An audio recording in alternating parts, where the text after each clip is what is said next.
You let her call go to voicemail last week, and you just know, as certain as you are that the sun will rise tomorrow, your mother-in-law is going to show up on your doorstep. You told yourself that when she called, you'd deal with it later, that you'd listen to her voicemail and get back to her. But you just needed one, maybe two more days without managing her feelings. She's hurting. That her as a mother seeing her son in this condition of having aphasia, of having had this stroke, it's really hard for her. And she is putting it all on you. That's just not pressure you need, is it? You are already holding up the roof. You're already managing everything. And now you hear the knock at the door. Rebuild life. This is life beyond aphasia. You open the door, and there she is, his mother, standing on your front porch with a casserole dish and an opinion about everything. She wasn't invited. She didn't call ahead, and now she has walked inside your house, putting her stuff down wherever she wants, barging in and taking over. And now she's sitting across from him, filling the silence with her own anxiety. With as many words as he may not be saying, she fills them with her own words. She's asking him questions, one right after another, fast enough that it makes your head spin. And watching you, she wants to know how you're handling all of it. Your jaw is tight. You still have that dread in the pit of your stomach. You are performing okay, and yet you are nowhere near okay. And this is what happens when you don't have a boundary set early enough. But here's the thing, even now, thinking back to opening that door, seeing who's on the other side, and her sitting at the dining table across from both of you, you just didn't have the words to be ready for it. And that's what today is about. So what does it cost you when the conversation you avoided, i.e., answering the phone, shows up at your door instead? You have to perform okay when it's not okay, because if you show any weakness, she's going to jump on it. You had no warning, no plan, and no words ready for her. Everything you were protecting, everything you do is to protect your spouse so that he can work on his recovery, just got trampled all over as she walked through the door.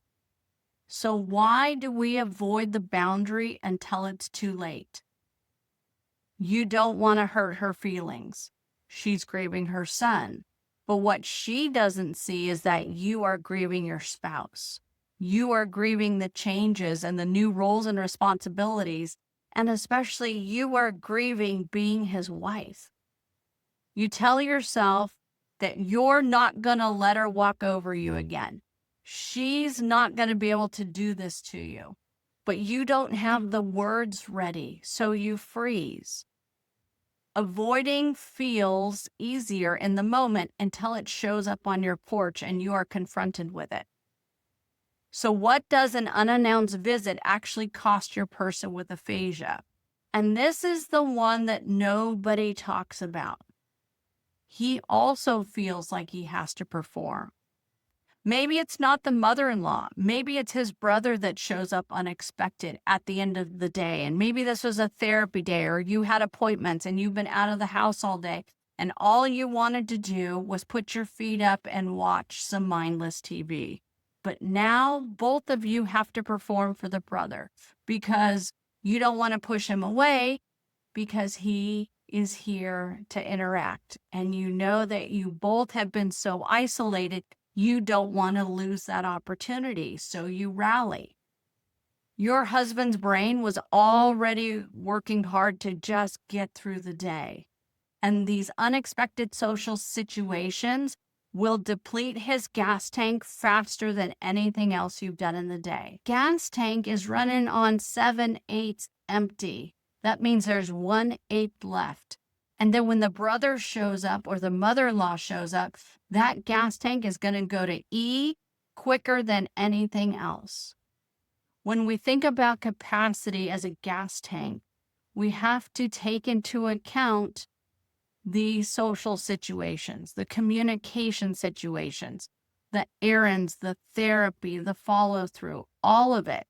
And so many people on the outside of those who live in the house don't understand this. So it's so very important that you start expressing these boundaries. And it's not that you want to be a bad person or be the bad guy or whatever it is, insert your phrase here. You have to help manage that gas tank. So what would it sound like to draw the line before your mother-in-law even gets in the car? Last week, you let her phone call go to voicemail.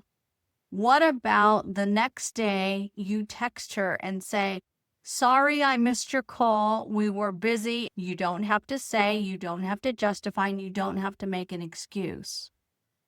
We would love to talk to you on the phone, catch you up on how the week went. Could we talk on Saturday between 10 and 12? That will be a good time for us. That's a boundary. That's you acknowledging she called. She can counter, then you can renegotiate, right?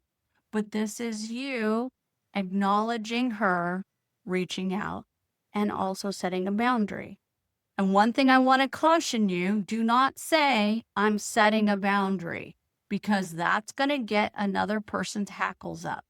And when you do that, now emotion is all involved and it gets messy. Setting a boundary is not rejection. It's information. She cannot meet your needs, or you cannot meet her needs if you are on empty. And I would also recommend that when you do talk to your mom-in-law, say something like, hey, did you know that Bill has a gas tank? And she's going to have no idea what you talk about. And then you explain just as I did.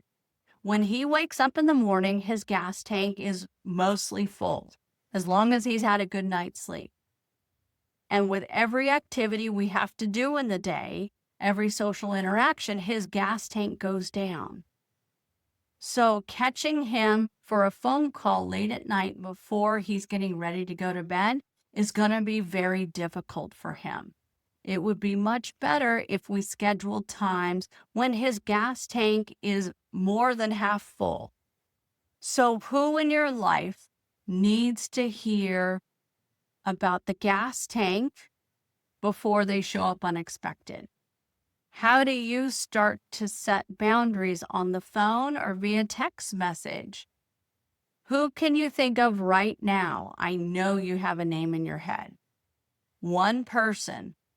What would it feel like to send that text today instead of answering the door tomorrow and feeling unprepared? The boundary you don't set today can become the confrontation you can't avoid tomorrow. Earlier is always easier, but earlier requires having the words ready. It requires having you thought through, and I know you're exhausted. That's why we created these boundary scripts. Use the ones you like, make them your own, know what to say in a variety of situations. Phone, text, in person. Do not be caught off guard again. The mother-in-law showing up because you let her calls go to voicemail. The brother who is well-meaning, who wants to see his brother, but didn't think about the impact of him showing up right before bedtime. Let's schedule these things. Let's make the social interactions positive and do it before the gas tank is on empty for both of you. And if you want to see how other care partners are handling these moments, we encourage you to join our free Facebook group, Life Beyond Aphasia, for care partners. It's free, it's private, and it's full of people who have already figured out what you are trying to solve. Rehab ends, recovery doesn't.